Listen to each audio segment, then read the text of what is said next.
इस वीडियो को लाइक करें, हमारे चैनल को सब्सक्राइब कर बेल आइकन जरूर प्रेस करें हमारी न्यू वीडियो सबसे पहले देखने के लिए।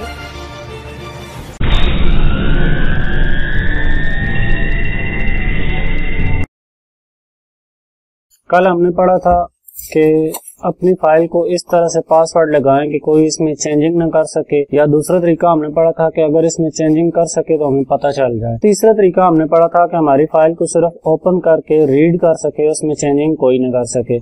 और आज चौथा तरीका हम पढ़ते हैं, यानी कि हमारी फाइल को कोई ओपन ही ना कर सके। बाज़ डॉक्यूमेंट्स हम इस तरह के बनाते हैं कि चाहते हैं कि कोई दूसरा बंदा उनको रीड ना कर सके, तो उसका तरीकाकार पढ़ते हैं।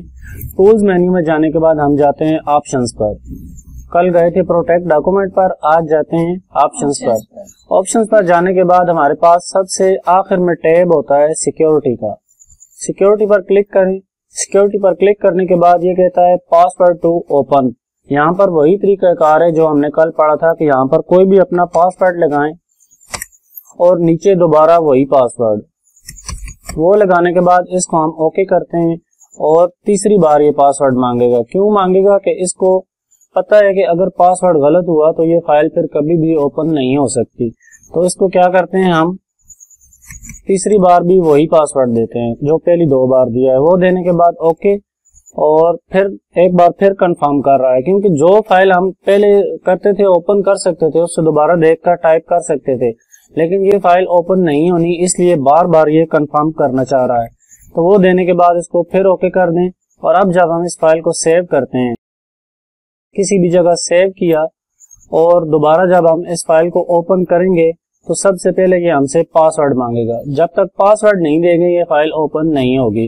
अगर पासवर्ड गलत दे दिया तो उसके बाद ये फाइल कभी भी ओपन नहीं हो सकती। तो अपना पासवर्ड दें, दोबारा कंफर्म करता है वो कि वाकई वो बंदा जिसने पासवर्ड दिया था वही बंदा है या गलती से पासवर्ड लग गया उससे। तो दोबारा पासवर्ड देने के बाद वो फाइल हमारी ओपन होगी। ये ऑफिस की सिक्योरिटी का टफ सिस्टम होता है, क्योंकि इससे आगे जो प्रोग्राम हम पढ़ेंगे MS एक्सेल, उसमें भी इसी तरह पासवर्ड लगता है।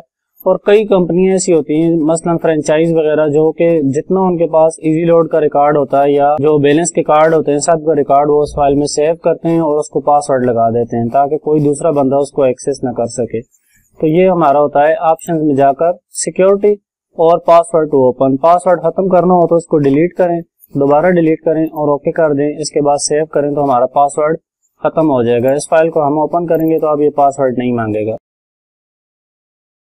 और आज जो व्हाइट बोर्ड पर हमने पढ़ा टेबल मेन्यू में हमारे पास टेबल होते हैं। तारफ हमने पढ़ लिया कि कॉलम क्या चीज है, रो क्या चीज है और सेल्स क्या चीज होती हैं। तो उससे आगे जाकर टेबल मेन्यू पर अब हम पढ़ते हैं कि टेबल बनता किस तरह है। तो टेबल पे जाएं, इंसर्ट पर आएं और टेबल पर क्लिक करें। टेबल पर जब क्लिक करते हैं तो सबसे पहले ये हमसे मांगता है नंबर ऑफ कॉलम्स। कॉलम्स क्या होते हैं हमने पढ़ लिया था। वो चीज देने के बाद यहाँ पर डिफॉल्ट होता है 5 और इसको यही रहने देते हैं। नंबर ऑफ रोज पूछ रहा है कि कितनी रोज बनाना चाहते हैं आप इस कॉलम में। तो हम क्या करते हैं, इसको फिलहाल 2 ही रहने देते हैं और इसको क्या करते हैं, ओके। ओके करने के बाद हमारे सामने एक टेबल बन गया है इस तरह का। इस टेबल में जब भी हम कोई डेटा एंटर करेंगे, बाकी वही चीज है कि इसकी फॉर्मेटिंग, यानी कि सेंटर में लिखना चाहते हैं तो सेंटर कर लें, लेफ्ट पे अगर आप टाइपिंग करने चाहते हैं तो लेफ्ट और राइट वगैरह कुछ भी कर सकते हैं। इसमें हम डेटा एंटर करते हैं, मसलन नेम।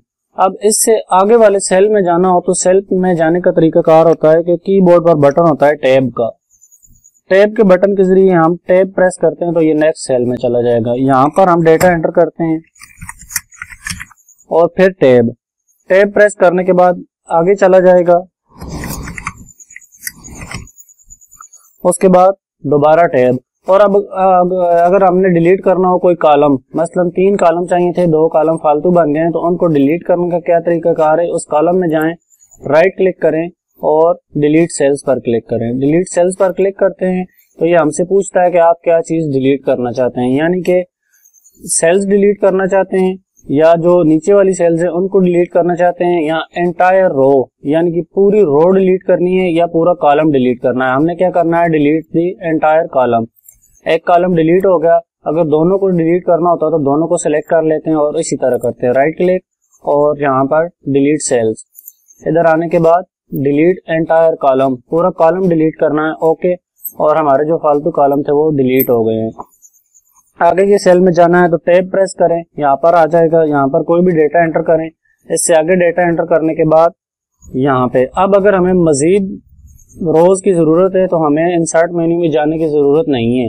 आखिरी सेल में रहते हुए टैब का बटन प्रेस करें तो अगली रो खुद ब खुद इसमें ऐड होती जाएगी। और कोई रो डिलीट करनी हो तो वही तरीका कार है कि वहां पर राइट क्लिक करें और डिलीट सेल्स, और उसको क्या कर दें, डिलीट एंटायर रो, पूरी रो डिलीट कर दें और ओके, तो वो रो हमारी डिलीट हो जाएगी। आज का ये सबक है, इसकी प्रैक्टिस करें कि किस तरह नया कॉलम बनता है, फालतू कॉलम जो होते हैं या फालतू रोज होती हैं वो किस तरह डिलीट होती हैं, और एक रो से या एक सेल से दूसरी सेल में जाने का क्या तरीका कार है। एक अगर रो पर आप मौजूद हैं, उससे नीचे वाली रो पर आना चाहते हैं तो एरो कीज इस्तेमाल करें, डाउन की इस्तेमाल करें तो नीचे आता जाएगा। ऊपर वाली रो में जाना है तो अप की इस्तेमाल होगी, और नेक्स्ट रो में जाना हो तो या नेक्स्ट सेल में तो टैब के बटन के जरिए ये अगले सेल में जाता जाएगा। पिछले सेल में आना हो तो शिफ्ट प्रेस करके टैब, तो ये पीछे आता जाएगा। इसकी प्रैक्टिस करें आप, और ये जो शॉर्टकट कीज हैं ये भी लिख लें।